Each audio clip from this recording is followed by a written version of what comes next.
Double talk media நேயர்களுக்கு என்னுடைய வணக்கம். நீங்கள் பார்த்துக்கிட்டிங்கன்னா நம்ம உலக நாயகனை போட்டு, அதாவது உலக நாயகன் இல்லை, உருட்டு நாயகன் நம்ம கமலஹாசன் தான். அவரை போட்டு ஒரு பெண்மணி நல்லா கிளின்னு கிழிச்சு எடுத்துருக்காங்க.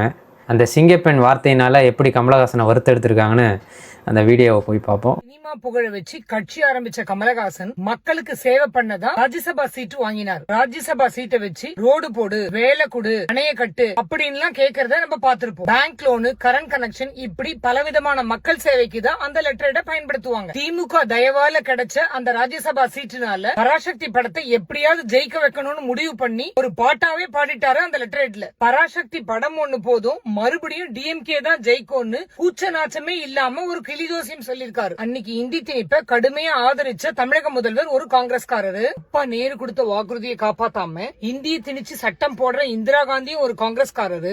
இங்க முதல்வரும் அங்க பிரதமரும் போராட்ட களத்துக்கு எதிரா பக்காவா சூழ்ச்சி பண்ற வில்லனா தான் காமிச்சிருக்கு பராசக்தி. அதுக்குதான் வாழ்க வாழ்க வாழ்கன்னு பராசக்தி புகழ் பாடியிருக்காரு உலகநாயகன். டார்ச் தூக்கி எரிஞ்ச அதே கைதான் இப்ப டார்ச் தூக்கி பிடிக்குது. சினிமா சாம்ராஜ்யத்தினோட இளவரசராக எத்தனை தடவை இதே கமலஹாசன் இந்தியை நோக்கி படையெடுத்திருப்பாரு. ஒருவேளை இந்திக்காரங்க தன்னை பெருசா ஏத்துக்கல அப்படிங்கிற அந்த வெறியில தான் இப்ப பராசக்தியை பாராட்டி இருப்பாரோ. பராசக்திக்கு முன்னாள் ரிலீஸ் ஆக வேண்டிய ஜனநாயகன் ஏன் தியேட்டருக்கே வரல அப்படிங்கிறதுக்கு மேம்போக்கா ஒரு அறிக்கை ஒண்ணு கொடுத்திருக்காரு. இந்த மாதிரி கெடிபிடிகளை எதிர்த்து ஒட்டுமொத்த திரையுலகமும் போராடணும்னு சொல்லியிருக்காரு. சாதாரண சினிமாக்காரங்க இப்படி சொல்லியிருந்தா பரவாயில்ல, ஐயா நீங்க ராஜ்யசபா எம்பி, இந்த கருத்து சுதந்திர பறிப்பை எதிர்த்து ஒட்டுமொத்த எம்பி கிட்டையும் போய் நீங்க ஒரு கையெழுத்து வேட்டை நடத்திருக்க வேண்டாமா? படத்துல சிவகார்த்திகேயன் டீம் பண்ற மாதிரி பார்லிமெண்ட் வாசல்ல இன்றைய எம்பிகள் எல்லாம் கூட்டு சேர்த்து நீங்க ஒரு போராட்டம் நடத்திருக்க வேண்டாமா? உங்க ஸ்டாண்ட் பிரகாரம் பார்த்தாலே இன்றைய பிரதமர் மோடி உங்க அரசியல் எதிரி. ஆனாலும் கூட நீங்க ரிசல்ட் ஓரியன்டா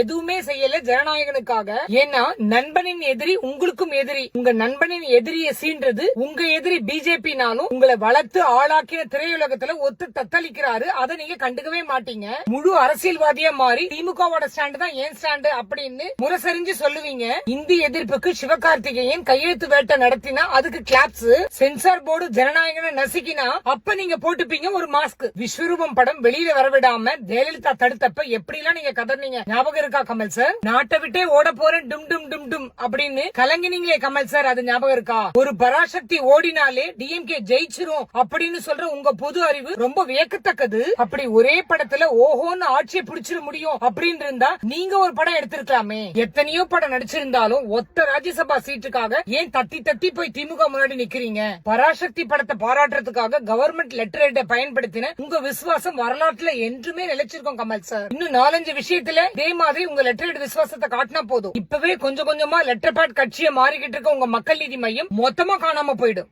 உருட்டு நாயகனை நல்லா போட்டு உருட்டி எடுத்திருக்காங்க அந்த சிஸ்டர். அவங்களுக்கு ஹாட்ஸ் ஆஃப்.